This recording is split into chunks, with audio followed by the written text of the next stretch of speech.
and gentlemen, recovering emo kids, welcome to Emo Kids Anonymous. I'm your host, Rob LaFoon. Unfortunately, my co-host Amanda could not be here. She's currently probably barricade at the Fall Out Boy show. It's 6, doors are probably opening. She's probably getting out of the line to go barricade. I don't know. Either way, Amanda could not be here, but I'm joined today by Jason Call of the band Daphne Loves Derby. Now, if you are a 2000s emo kid in any sort of way, if you grew up on MySpace or PureVolume, you're definitely familiar with Daphne Loves Derby. And it was super cool to get to talk to Jason about being in the band back then, trying to get the band back together now, and what the heck, I'll say, I think he's still Mormon, so I'll say heck there. What the heck he's been up to in that decade since. And you guys are going to be blown the fuck away to hear these details, to hear these. I did it right there. You're going to be blown away to hear this stuff here. It's an awesome story. Jason's a sweetheart. But before we get to that, you know the drill. Need you to prescribe to the pod. Need you to follow this, like that. All the links are down in the description. We got a Discord. You can join all that. You go over to emokidsanonymous.com. You go to neveraphasenetwork.com. I'm under the impression today the website was just updated, so go see the new website. And while you're there, go to the store and buy yourself a blouse, an Emo Kids Anonymous blouse. You can get 1 for 20, 2 for 40, 3 for 60, 4 for 80, or 5 for 100. Stops there. You can't get more than that. And as always, this show is brought to you by Protégé. Protégé. Good boy protection for bad bros. This stuff will take your face from fucky to fresh, okay? It'll fix your face. What you do is you go over to protege.com. You get yourself this all-in-one face serum with retinol, sunscreen, vitamins, all that shit. You go get it. You get yourself a bottle of it. You enter Emo Kids at checkout, and you get that first bottle, the first tube, for $10. After that, every time you go back to buy some, you enter Rob40 at checkout. You get that bottle for roughly about $10, I think, too. It's about 40%. It's a great deal. It's a great deal. Do yourself a favor. Head over to protege.com. Go grab some of that. Now, with all that being said, here's my interview with Jason of Daphne Loves Derby.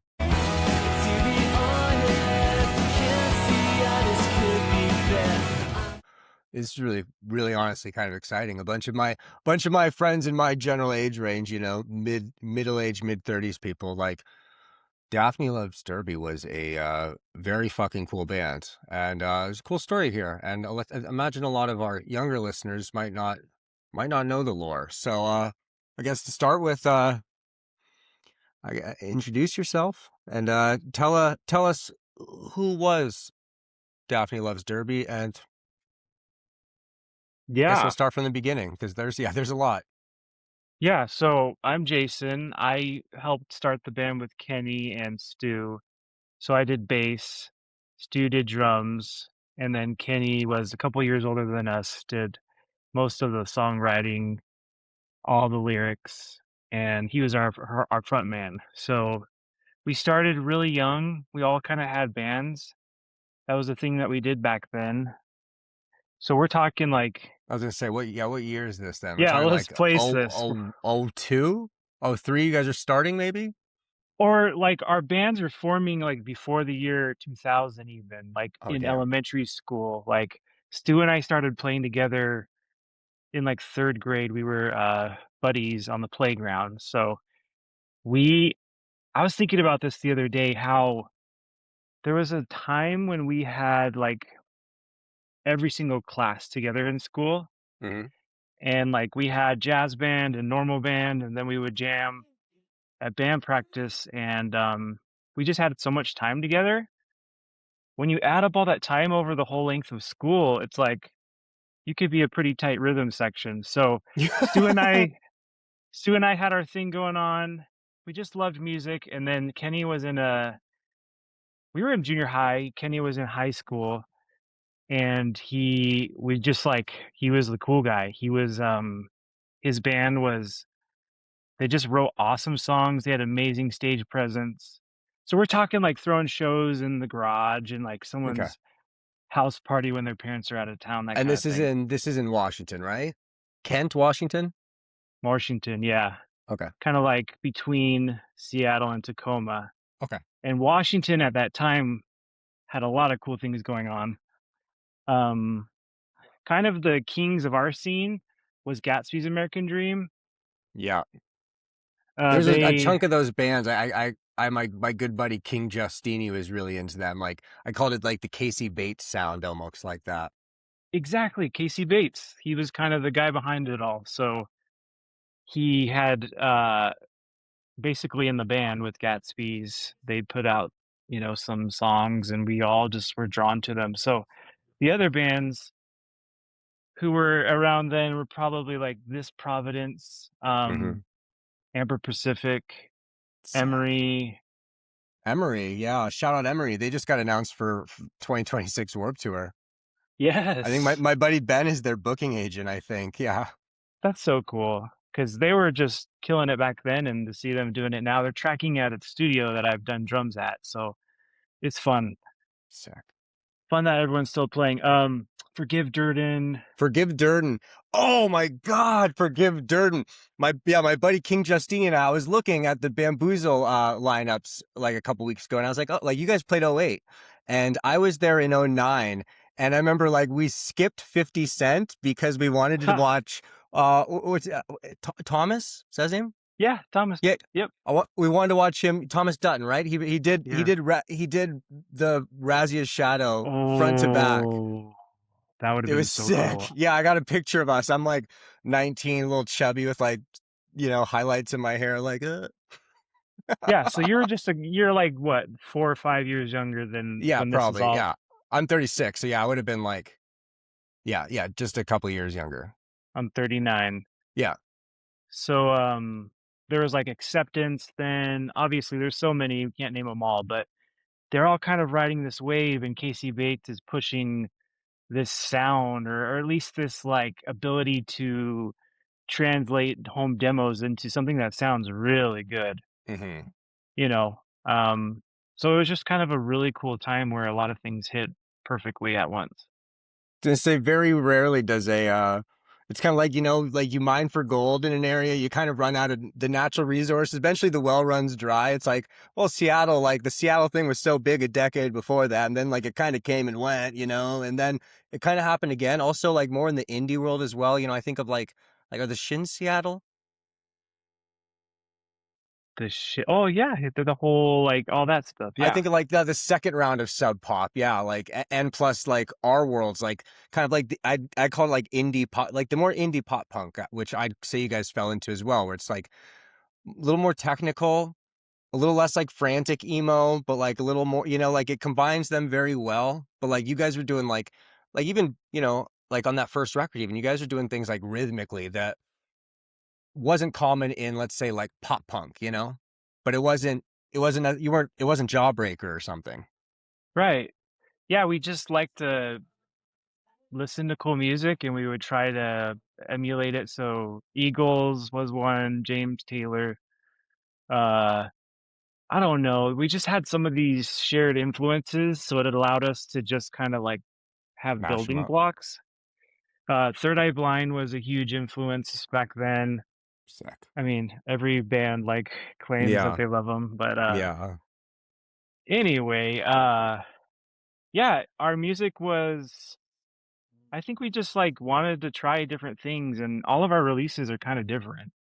They are. Yeah. Um, but not too different. I feel like you can kind of follow them and but it was something that ended much sooner than it probably should have and everything went kind of dormant before we did more than 2 or 3 albums. Right. I was gonna say. So you leave. You guys. You leave in I think '07, right? Is the last album you do with them? Okay. Hmm. So let's start from the beginning then, real quick here. So at one point, you guys are like pre algorithm, pre like any sort Yeah. of like streaming service, anything like this, you guys somehow become one of the first bands to really like blow the fuck up on PureVolume. Yes. It was How like how did that happen? so brand new, the concept of streaming. I remember Andrew from the Scene Aesthetic sent me Pure Volume, and I was like, "Well, what's the site?" And I was like, "Oh wow, people could just like you don't even have to download it; you can just listen." So it was the first time we had seen a streaming site, and so we hopped on and we threw all our demos up there, and it was just a fun thing to share after a show, kind of like you would say. I don't know what you share now. SoundCloud? No, right now, I guess. Well, I mean, it's so easy to throw stuff up on like Spotify. You just share Oh, your that's true. You Bandcamp could just or put it on your Spotify Apple or whatever. or on YouTube, yeah. But that was the place, and like we weren't even on MySpace yet.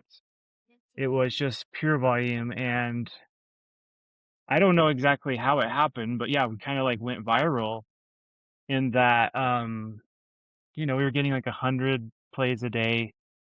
And then I remember we recorded some new music. I think we put it up, or maybe we didn't even put it up yet. Mm. And Kenny was on a camping trip, and I refreshed it. So it went from 100 to like 10,000. And I'm like, what the? Is this real? And I think that, like, yeah, we were doing a cool thing, but also like the timing of it and like how odd our name was, and like Kenny being a Korean frontman. I don't know. I think a lot of things like drew It's attention wild. to what It's we were wild to doing. think like that's not that far ago, but at the time, like I think our scene was so like suburban white boy that like you like it kind of would interest in like for a second you'd be like, oh, what, like it would kind of stop you maybe. Yeah. And I didn't think anything of it at the Right? time. Yeah. I was just like, okay, sounds good. Like, so Like he writes good anyway, songs. oh Like, yeah, right? Like Kenny is amazing. And really, like, just to give context, like Taking Back Sunday had released Is It Where You Want to Be? yeah, where you want to be is about, And yeah, like oh we 04. were we were beating their like stream counts when they had just released this album. And then Sick. we were kind of going neck and neck with Panic at the Disco. It was like, who's gonna get signed first, and like who can get to 1 million first. And it was really just like wild because we were in high school, and like we were just kind of like, okay, what does this mean? There's You guys are like kids at this time. oh yeah, we were kids, like we weren't even 18 yet. Oh, So a record label started like coming to our like teen center shows and like emailing us and calling us. And sick. it was like it all just happened so quickly that I don't know. Like, it happened so quickly that I don't think we understood, like, how much of a perfect thing came together. And so anyway, we ended up, getting signed by a record label that was owned by an NFL player, Trevor Pryce. Trevor Pryce, yes, Yeah, two-time Super Bowl champion for my much hated Denver Broncos. Fucking hate the Broncos, but Trevor Pryce was a dog. yeah. I didn't He realize like uh, what, how did that happen? Is Trevor Pryce exactly. just deep into emo? What's going on here? Right. So we were just, like, kinda waiting until we graduated before we worried about any of this. So we were Uh-huh. like, "Oh, yeah, like, Drive Through Records is gonna be here, and Capitol Records is gonna be here," and it was just a wave of craziness. But he kind of broke through because he contacted Casey Bates like directly and Mm. called him, and he was like, "Hey, like the new Daphne's good or whatever." And Casey was like, "Who are you?" And he's like, "Oh, I'm Trevor Pryce." It's just kidding. It's It kidding. was so wild. And so he calls us and he's like, "You might want to talk to that guy. Like it's actually really him, and he's really cool and has a good vision." So his thing is he just wanted to do music he liked and work with people. And he had enough money from his success in the NFL that he could just put it into this hobby. That's how I look at it. You might ask him and he might have a different story because it didn't last longer, than a decade or so. But That's classic. Have you ever seen there's one of the ESPN 30 for 30s? It's called Broke, and it's about how like pro athletes lose it. And it's like one of the biggest like entertainment companies. Like I thought I knew rappers, it's like stick to yeah. football. Like, like you want to get into like these sexy businesses, like managing bands and stuff. Like it's a blessing to the bands, It's like, goddamn, like I'm grateful, but like if I were your financial investor, I would have told you to get involved in like, I don't know, investing or something like. Yeah, you never know what's in store. But Trevor, like, he went on to be successful as a writer, and he Yeah. has like a book series and a Netflix show. I was reading those books that he wrote to my Wild. kids at night. It was just kind of fun moment. But It's so full like circle. I'm exactly I'm about as old as he was when he was signing us and helping us through this Mhm. time. So it was wild. He kind of wanted to wine and dine us to impress us, I'm sure, and he flew us out to Denver, but we're kind of like too young, so our parents had to come. I was So gonna we all say, so just you guys are like crashed at his 17 years house. old at this point. Yeah, yeah. Yeah, Bunch of kids going over to some grown man's house. It's yeah. but he was so cool. Like he just one of those people that is just so cool that you get to meet and you know, who knows if that was the right decision with the band because I ended up leaving and then after that it kind of just fizzled out. So Yeah. So yeah, what who happened knows what there? would have happened. What So happened there? Because so you leave in about 06, 07, which is kind of right as yeah, things are probably hitting peak momentum, maybe almost. You know? exactly. Yeah. I grew up Mormon, and so there's a lot of pressure to go on that huge Oh 2-year mission shit. trip. Yeah. So Oh. I kind of like waited and I put it on hold a bit, but it just became a thing where I, in the end, I don't feel like it was really my decision to make. There's so much pressure. And anyway, I went, and that's kind of at least where like I exit. They went and did a couple more tours and Mhm. well, several more tours for years. Yeah. And then they went on to almost put out an album. They recorded a lot of it and wrote it a lot, but it This is the fell one. Was this apart. is around like 2011? I think. Is that one? Yeah, Yeah. I Okay. think it's the demo files are called Exit. And so Kenny and I kind of lost touch Mm, when I went to Peru. So I lived in Peru for 2 years and like okay. learned Spanish and was able to do music there, but like I came back What do you and guys when you guys go down there on those trips, you're like building like houses and stuff like that? dude, I wish it was that cool. It was just like knocking on Is doors it the like same thing they do here? it sucked. Yeah. Fuck. My dad always tell me, he's like, when the Mormons come to your door, you be so nice to them. All the other Mormon kids get to go to cool, like third world countries and be a hero. And these motherfuckers got to come here and knock on doors and have people curse at them and slam their door at them and stuff. And I'm like, okay, so like, yeah. Yeah, like we're all just trying to keep it real, but yeah, it some missions are like that and other ones like for me it was a lot of like getting sick and traveling and The I don't Pacific know, like Northwest digestive system is not built for Peru.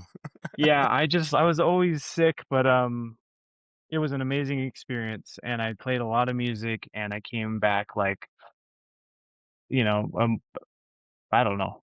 Who knows? Like looking back 20 years, uh, it's a hard call to make, but I think ultimately everyone wanted to have a family, and I was just the first person to kind of, Was Kenny a religious kid too? yeah, we kind I of can all tell. were in I our can own tell. ways. I can tell. And I'm literally just basing this off anecdotal evidence of my buddy King Justini that I mentioned, who was like a big fan. He was in a band. I was texting him like 30 minutes ago. I was like, I got Daphne Loves Derby on. I was like, and he's like, oh, he's like, Chad was such a fan. There, same thing where it was like they were, Asian American kids, big time church kids. Justin was like the one white boy in the band, but like very like, but I think growing up in like very family oriented situations, like they'd hear different generations of music more than I would, and maybe like my single mother household, and then like maybe you're like at church, music is involved, so you're hearing it, and you're a lot Totally. like there's more like maybe you start playing piano or something. There's a lot more discipline oriented shit involved growing up in a religious household. My old band, my bass player was a former Mormon kid. Like, so I was like, Yeah. oh, like, yeah, Kenny, Every yeah, band has like an ex-Mormon or a Mormon, I feel like, or like you're saying, someone who Re- grew up playing low through key, church. very reliable. When I lived with Garrett, I remember moving in with him, and he had like the crate of like food supplies and stuff, and I was like, this is I remember one time my son's grandma, her apartment building caught on fire, and like there's people like coming out and looking at it, and I'm like knocking on the doors frantically trying to get people to leave, and I see two Mormon kids on bikes. I'm like, thank fucking God. I was like, I've never been more happy to see two people. I was like, those are the guys I want. Like, they're gonna help. They know how to insert themselves and be like, like it's a very like non-ego driven like service driven religion. I'm like, okay, there we go, Did they help though? Yeah, yeah, those Oh, dudes nice. helped. Yeah, the young kids helped. Cool. Yeah. I think it's the elders with most religions, it's the elders where things kind of get fucky and people, lose touch. But like young, yeah, Yeah. 20-year-old Mormon kids, good guys usually. Yeah, totally. Anyway, so like the band kind of like went in hibernation Hmm. until like Kenny started texting me. He was like, "You should release some of the stuff that hasn't been out there." So he asked me to put the Wolftron stuff out and the unreleased album, the Exit album in The its exit, demo the state. demos with that's Trevor Pryce Yeah, rocking your that's Trevor bass there. Pryce on the cover, right? That's in my parents' backyard Dude makes where we that fucking thing look filmed. like a guitar. Makes it look like he's I playing a know, Telecaster or something. right? He was huge. Oh man. Damn. We filmed that music video there in the backyard, and Mhm. yeah, it was cool. Let's see. But anyway, like we started to talk a little bit more, and then the last time we did something like this was like with Casey Bates, and it was like 2016, I feel like. So it's been like 10 years. Mhm. Um, but I did see Kenny 3 years ago. So I asked Kenny and Stu, since I stepped away from the band kind of before I was ready to, if I could do a couple more shows. And they were like, "Yeah, that's cool." And so what I did was I had some fans Mhm. who like, knew the songs really well from playing them in their bedrooms, like step into the band, and we did like 3 shows in Southern California and then one here in my hometown in where I live right now in Utah. So it was Sick. really cool, like for me to get some kind of closure because I stopped playing before I was ready, and all those songs still meant a lot to me and to people, You didn't get the 20 years proper later. breakup. Yeah, so Andrew, RJ, we went down to Southern California. We played with Watashiwa and Rookie of the Year, Sick. and Where at? it was Harvard and Stone in LA, and then Cool. Chain Reaction. Oh my Rest in God, rest peace. in peace. Rest in And peace. Yeah. then Soda Bar in San Diego. Soda bar, super cool. I Yeah, I had the worst show of my life at the soda bar. That's great. That's cool. No, Yeah, really? terrible. It was one of those nights where like I'm sure you've had those nightmares where all your stuff goes wrong. I had too many drinks. Our bass player we recently added a bass player that didn't he was we made the mistake of not getting a musician, like a guy that we thought was cool. It's like, well, bass is easy. It's not. Yeah. And he was tuning his bass. He didn't realize the different letters on the thing were different notes. So he tunes it up. It's in the middle, but he's just tuned way different fucking notes. It's madness. Yeah, I threw up. Like our guitarist, our singer, he quit on Facebook that night. Only to come back a week later. Aw, Like, yeah, bad night at Soda Bar, but great venue. They put on great shows still. That's awesome.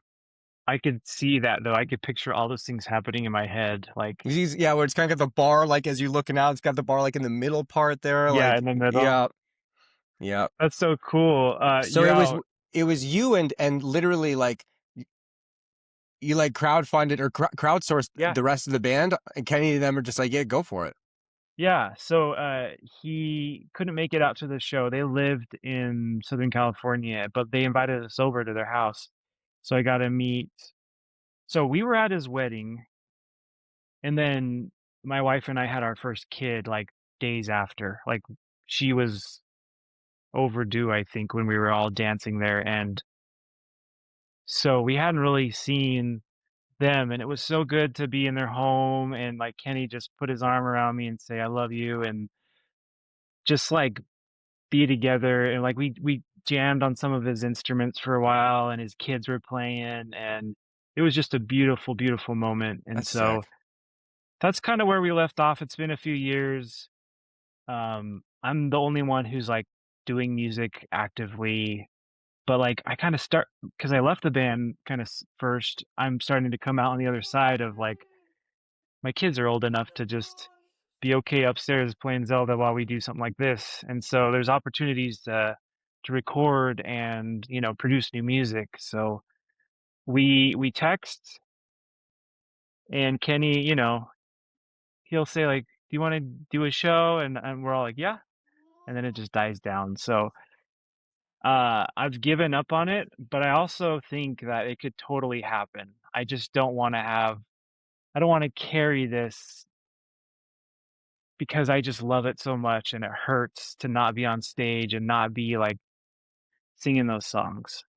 Jason, I feel like we have to make this fucking Hallmark movie come true here. You mentioned Emery, you mentioned Acceptance. Both are from your area, both are bands you're friends with. Both their booking agent is my old next door neighbor, Ben. I remember him telling me a story last year about like Horse the Band being like, he's like, it's the anniversary of this album. Are you guys going to tour it? And they're like, no one would come. And then they booked it and it sold out. Yeah, I think there's a world. that's the thing. Kenny, It, Stu, if you're watching this, yeah, let's do it. Let your kids see how cool you are. Let your wife see you be a badass. that's Like, that's my thing too, right? Like you were kids when you did this. You're there's no way your kids believe their dad was as cool as he was. no. And if we did have video evidence, it's all pixelated It's all 20-year-old like pixelated, right? It camera looks like phone shit. prehistoric. Like that's not cool. Yeah. So I'm hoping, that that happens. I think it could, especially with ages of kids and life and everything. If we can make it through the world not ending, and then, but while I wait for that, for the Daphne boys to plug in their guitars, I've been working on a new project called Cinder House, and so Mm-hmm. it's something to noodle on, to chew on, and like keep my brain spinning in the meantime. How did that start? Same Kind of kind of with thing, just like going stir crazy. So it happened because I missed being in a band, and my buddy invited me to the Copeland Discord. So Copeland's a band that we love. We got to tour with several times. I think I toured with them 3 times, and I put a demo up because they have like a little channel for music production. Mm-hmm. And Jimmy, his stage name is James Edwards. James Edward. Uh, he like sent me vocals back to my track, and it was awesome. I just plugged them in. I was like, "Cool, I think you Sick. wrote it." So we started jamming, and then there was another one on there named Greg who laid down guitar, and like I was able to just put the song together, and it just came together as if we were in the same room. So that's just been the vibe. Is It's like a mix of Daphne, because Jimmy knows Daphne. He knows all the songs, so it's cool to Mm-hmm. like talk through like this song. Yeah, right. It's almost You like got he like was in the you share band. reference points, kind of thing. Yeah, Exactly. you speak the same language. But he's like, we're coming to find like we're very similar with the way our brains work, and like we both can play several instruments and also produce and like write songs, and we like we're very similar but also different in the ways where we can challenge each other. And so far, like working together has been a blast. Never seen him in person, which is crazy. I don't know, like, It's like the ninth story anyway. I've heard about people like making music on Discord. I really thought Discord was like a pervert thing or something like that until like 4 months ago. I swear to God, had no Right. idea. Yeah. I mean, Daphne had I made a Discord, and I pulled people in to help me finish Daphne releases. There was a same story. I was like, Kenny and Stu, like I want to like these songs we never finished, but I kind of want to finish them. Like, Yeah, and they're like, go ahead. So I pulled in people from Discord, and like, in the end, there was over 100 people that got involved with this EP. And so most of the songs were B-sides from On the Strength of All Convinced, the first album we did with Casey hmm Bates, and we were able to like kind of finish them. We got Yvette Young to play guitar, and she's just so talented. So that might be something, like, if there are any Daphne fans or not, like that was kind of a newer release. It's like taking something that started 20 years ago and like finishing it was a finishing it really up. Yeah, interesting project. kind of gives you like a weird perspective to come back. to take like to step away from it for so long and then like to come back and like refocus your like, artistic vision on it. Yeah, it was such a cool experience because it was part of like healing because I feel like when I left the band, I almost had to become a different person. And then like I'm getting to come back to myself and Yeah. revisit it. But like 20 years later, anyway, there's a lot of healing. It's been good. I love music. So I'm going to keep doing it. Any plans to like get together to do any shows with that, or is that going to kind of stay like a postal service thing for a while? Yeah, we'd love to play. I think we'll write an album. We're probably three-fourths of the way done. Animals. What were you saying earlier about playing Zelda? Old enough to play Zelda and not bother you? Yeah, how old's your boy? He's 7, but he's got a like a he's on the spectrum pretty hard, and he's got the type of autism that makes him specifically like to like aggravate like he's like very defiant, like it's like you gotta be quiet right here, and it's like he'll be like, oh, you Yeah, like, and it's like, we get are you? that. I was like, are you being a yeah, I was like, "Are you being a punk? Like, is this just punk rock? Can I even be mad at this?" Like, Yeah, that's the same thing with where there's a lot of that in my family with my kids, and it's yeah, it's crazy sometimes. how But old are your kids? so 6, 9, and 12. That's like a yeah, that's a whole family there. 12 It's a seems to be lot. the worst age to be, I remember, so that's gnarly. I feel like I was like 13, 14 when I was just like having it hard, you know? Yeah, that whole time there just kinda sucks. Um, Yeah. but, like, so definitely old enough for you to start getting, to be able to focus on like a project like music and stuff again. And the other guys are parents as well, I'm guessing you were saying. Yeah, everyone has kids. I think the other day I was adding up, there's 13 Daphne offspring uh from all the band members. It's pretty crazy. So everyone's doing great. Happy big families. Kenny is working to cure cancer through like chemical engineering, and he's done some really cool stuff.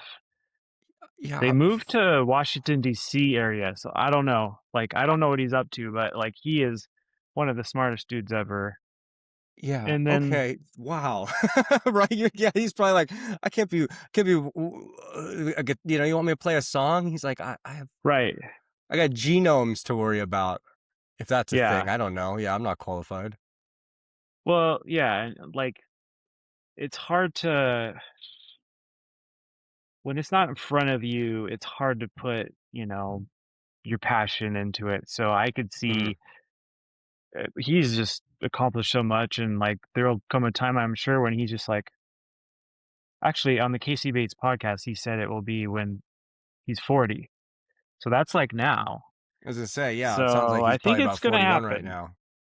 He said it's gonna happen, so I'm gonna take him at his word. And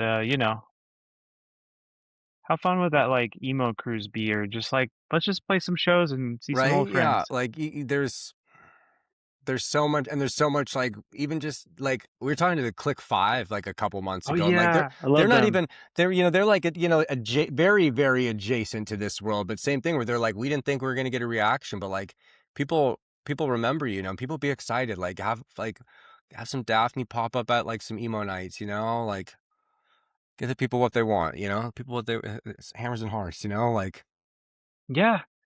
I don't know, like if you're out there and you're listening to the band, like there is a Instagram account and just hopefully sometime soon there's a message coming through of a show or an album. I think it's just a matter of time. We just need life to settle down a bit, but it'll happen. What it'll was the happen. what was the magic? I mean, like we mentioned Casey Bates there, but what was so special about that? Like, was it just the production style? Was it was it a Rick Rubin vibe thing? Because there's a lot of very good track record there on that discography. Yeah, I think it was just there was a cohort of us who really just loved music and like we were talking about like 12 being hard and 14 being hard. All those bands kind of shaped us in the same way, and we came together and he was just like someone who could bridge the two worlds of like bedroom demos to like, wow, that sounds really good. So, but like when I'm saying this cohort, like they all kind of like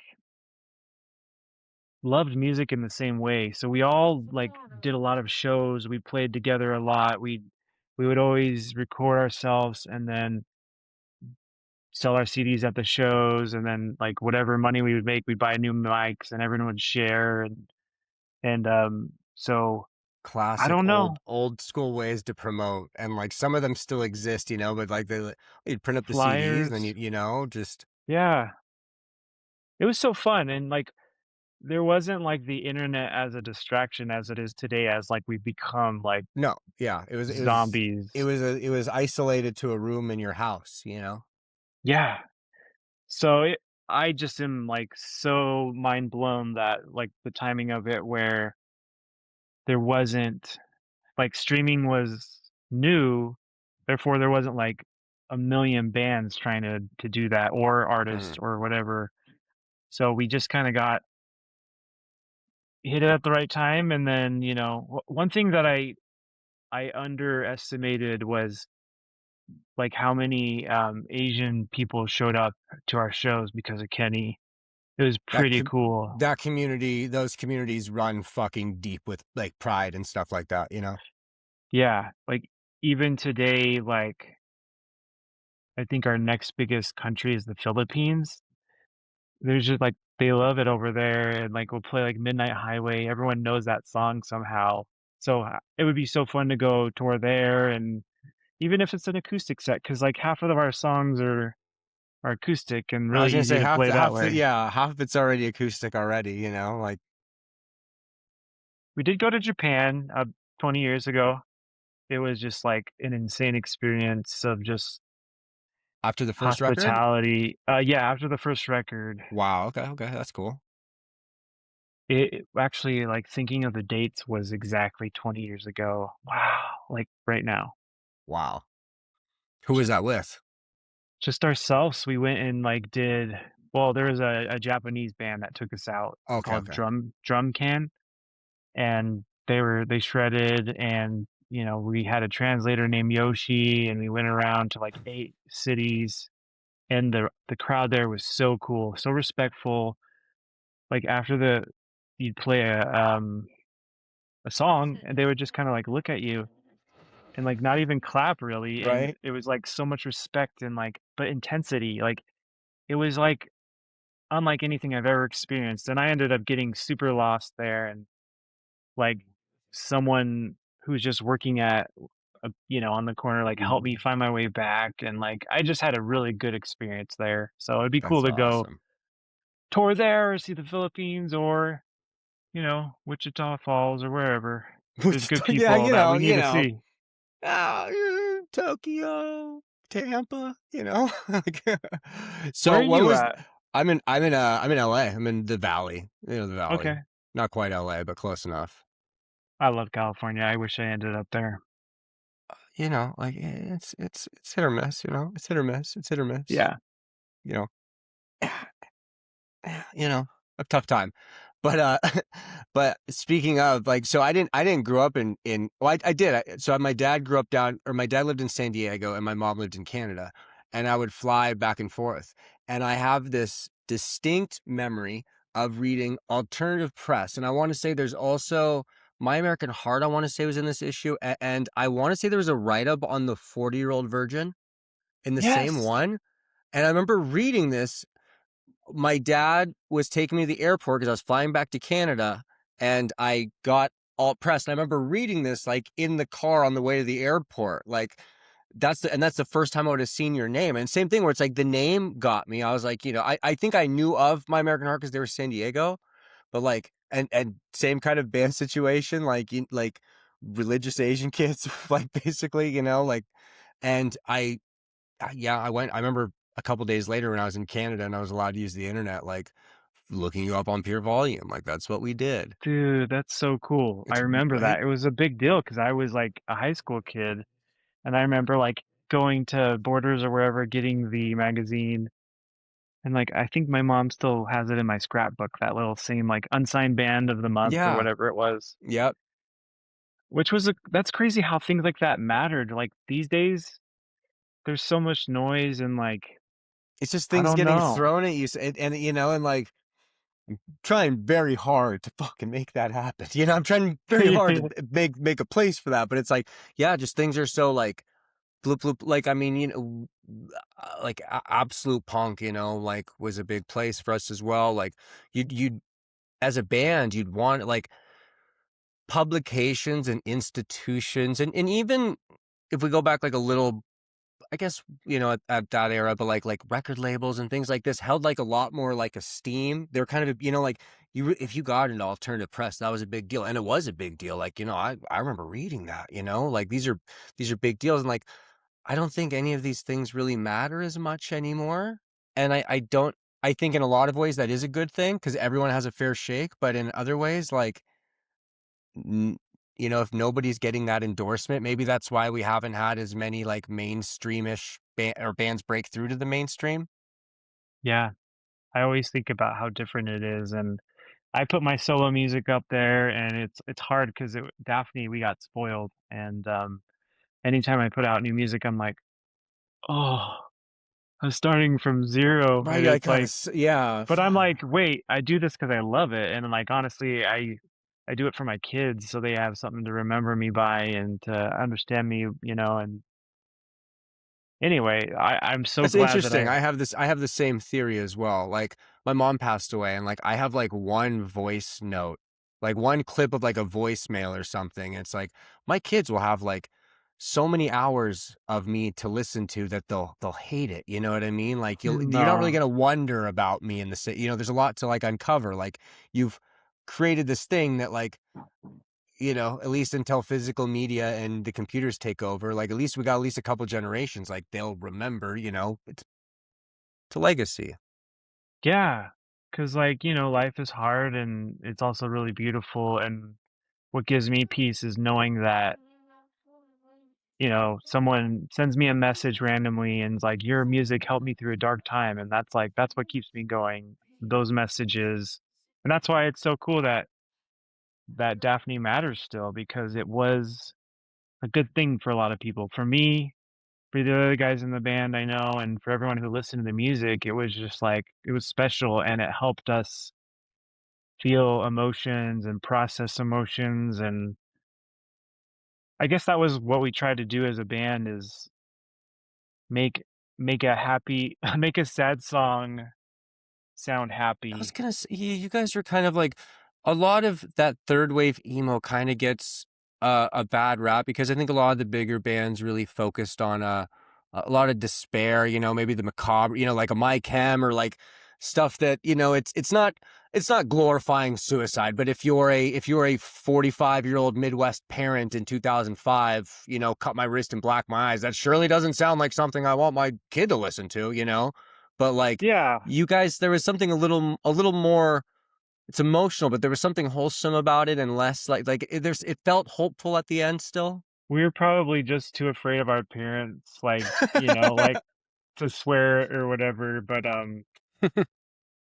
yeah, it was kind of like we listened to the Beach Boys a lot, and it came out that way, kind of sunshine, but also there's a lot of like heaviness, and Kenny is just Mm. amazing. So it would have been cool to have him on. I sent the link out to or not the link, but I sent the invite to everyone, but they didn't reply, which is not He's got a uncommon. call with a senator probably. Yeah.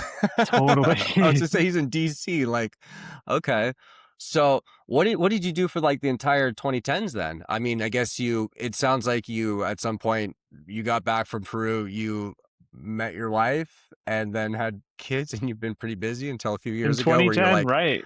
and Yep. then life passed by and then you're like, oh, okay, now my kids are old enough, they're going to school, I have time to live again. Yeah.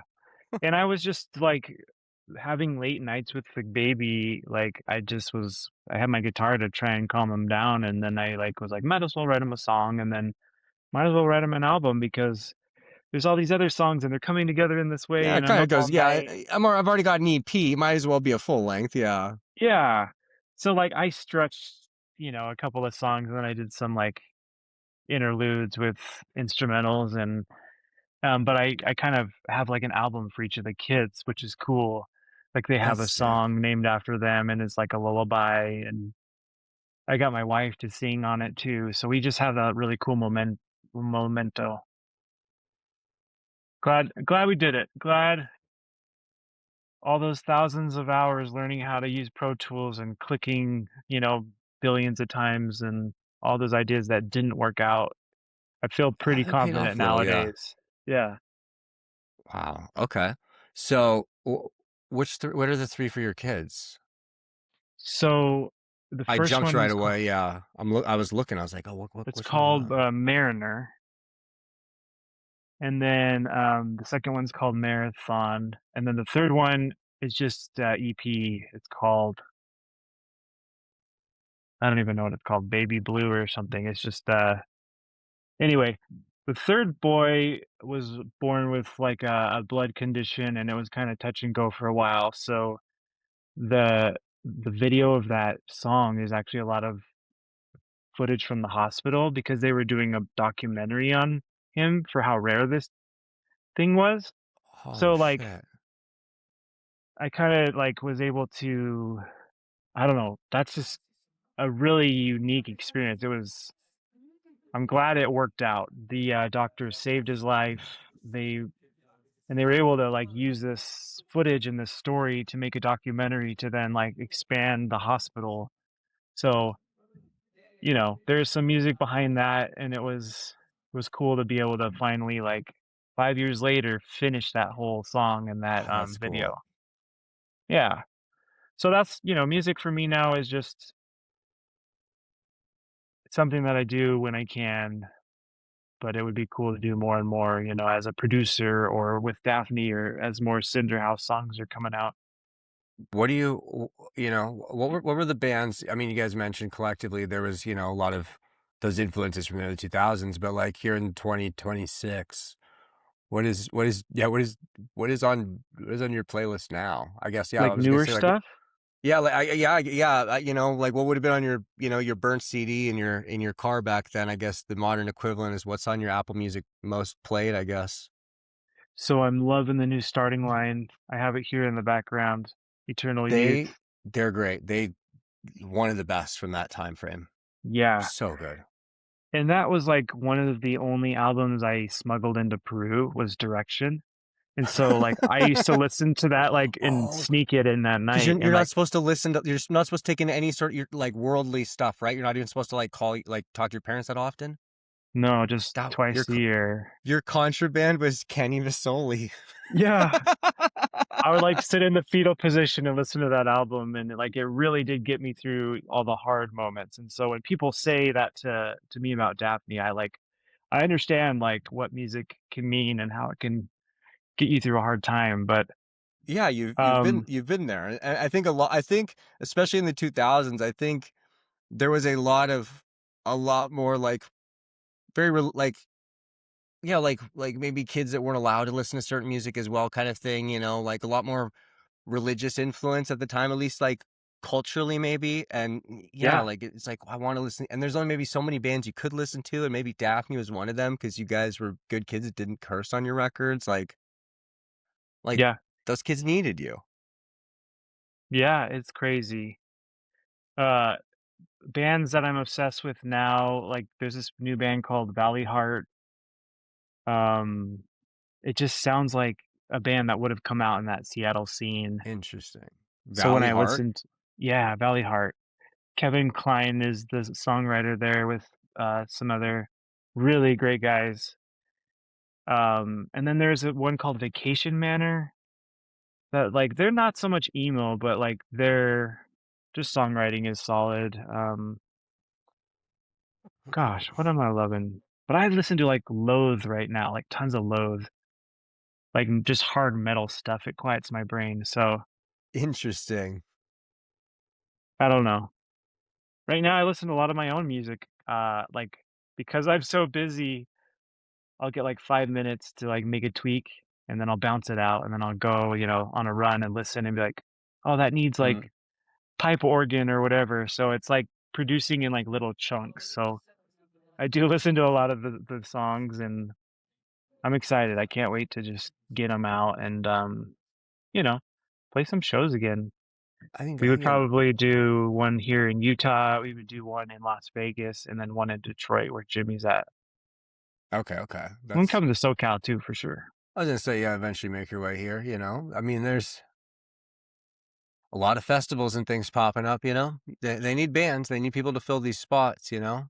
Yeah, music's What would still cranking. what was your favorite? What was your favorite tour you guys did back then? And who were your favorite? Favorite bands to tour with, and maybe some bands that were a little more difficult to tour with, or Like we maybe just never did. had Yeah, any difficult bands, honestly. Everyone was so like kind and like we loved touring with Sherwood. They were really nice, that's sick. I you saw know. Sherwood. I saw a Sherwood. I saw them headline Soma Side Stage in 2008, and the openers were The Hire and The Matches. Cool, yeah. Very, yeah. Sherwood like played with Better Than Ezra and like Hanson, I think, and I don't know, like they were signed by MySpace Records, so they Yep. were a band. We were just tied together at the hip. The other one was like this Providence, where we would do tours together, and like we were playing on each other's albums and just like sister bands, I guess. Yeah. But the funnest tour was probably the Rocket Summer. We did some Uh, Canadian dates, and we Bryce were like, Avery, right? yeah, yeah, Yeah. yeah. Just like all the kids were who were coming out to his shows were just like so much fun, and he had like confetti cannons, and like that was the first time I just saw like people having a blast. Like, cause like some of the other shows I went to, there's like mosh pits and like, I was gonna say, no, the Rocket Summer, like now that you say it, like that's a really good time. Yeah. I think like yeah. What We Hate We Make, that one, it's just like this is like, yeah, it's And it sucks positive. because like Bryce reached out like a couple of months ago and was like, "Yeah, I'm doing a 20-year of that his album," and he's Yeah. like, I asked the guys, they didn't text back. That would have been so fun to open up for him there and for that show because I love that album so much. Yeah, that would have been cool. Wow. What was as you leave the band, obviously you're in Peru. Do you have any idea what's going on with the band back home, or is it in your head you're convinced they're like, on Hollywood Squares and stuff like that? Like, I didn't really have much to go off of. So we released Goodnight Witness Light, and then I left. Hmm. And Which so I just, interest. I have some questions about that after this because interesting record. yeah, it's kind of a concept album I was gonna based on the say, what Truman happened here? Kenny Show. saw the Truman Show. Yeah, yeah, we watched it while we were out there because that's one I had seen, and we were watching it all, and he just like was like, dude. And so he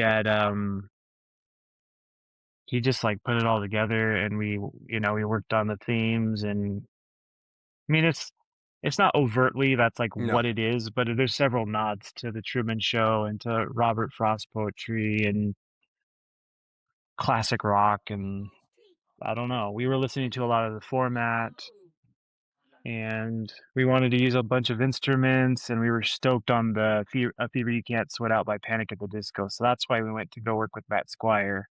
Okay. Okay. So that '07 album is with Matt Squire. Hmm. Super fun.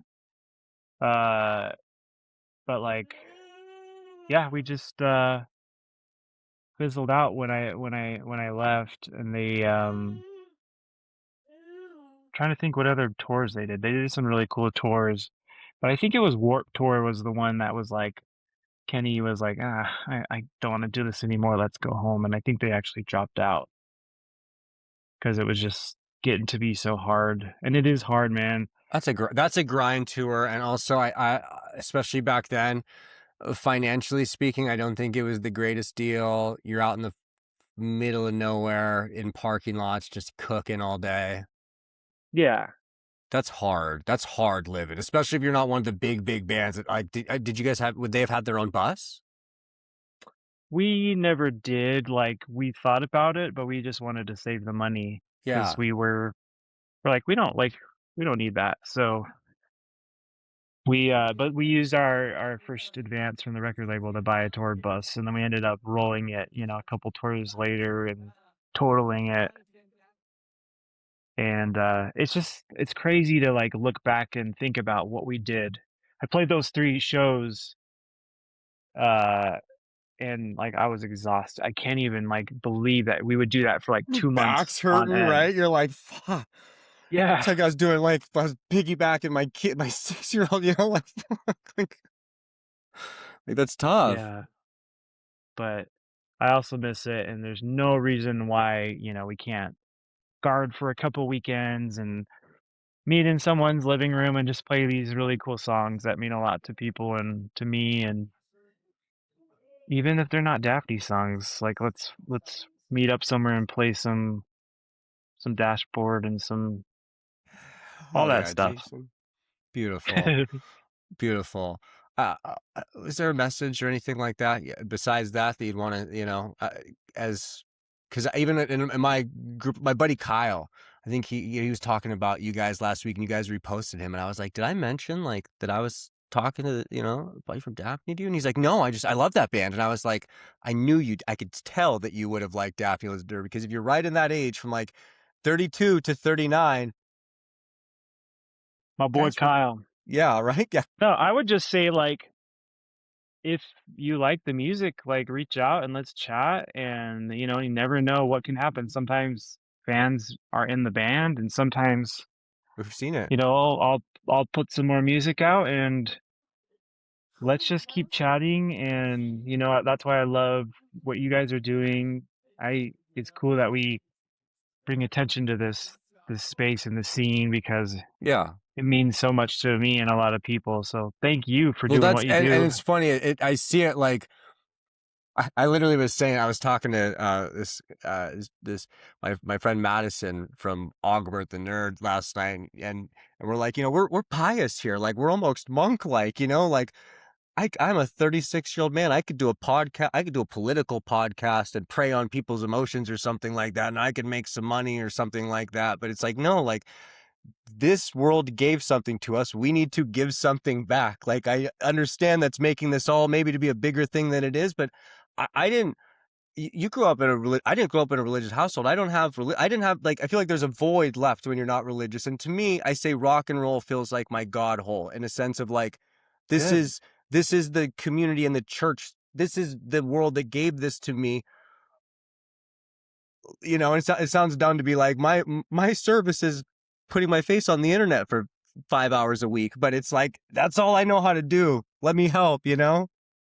Well, that's so cool. Like when you know what you love and you can amplify that, like when you find your calling, that's what it's all about. So, Right? Yeah. There's cool bands in our world, and like it's tougher to find them now, even though there's so many of them. Like there's too many options now. Back in the day, yeah, like I feel like we'd all see the same 100 bands on PureVolume. Like I remember, oh, Hawthorne Heights, like this Stray, like discovering these bands. And now, if you were to go on there now, there'd be a million. It'd be difficult. and they'd all be AI too, so it'd be God, even yeah. harder. God, yeah. Well, that's what you're competing against as you come back into this new world. Yeah. Yeah, maybe that's why Kenny isn't ready. He just knew like there was no point. Like the timing, like we rode the wave right, and now it's just like we're He's about like, to yeah, get we're gonna, yeah, slammed. right as this scene's gonna die off. Like, 2007 might have been the time. You might have been the one that got out at the right time. Yeah.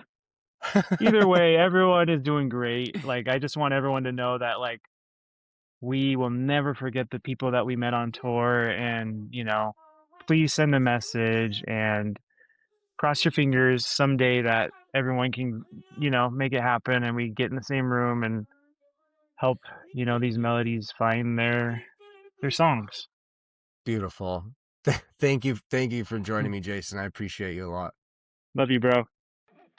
This show is a part of the Never a Phase Network, a collective of creators dedicated to keeping the spirit of the scene alive. Our network of creators make social media content, they share music news and reviews, and of course bring you great podcast content. For more information, please visit neveraphasenetwork.com and follow Never a Phase Network on Instagram, TikTok, and YouTube.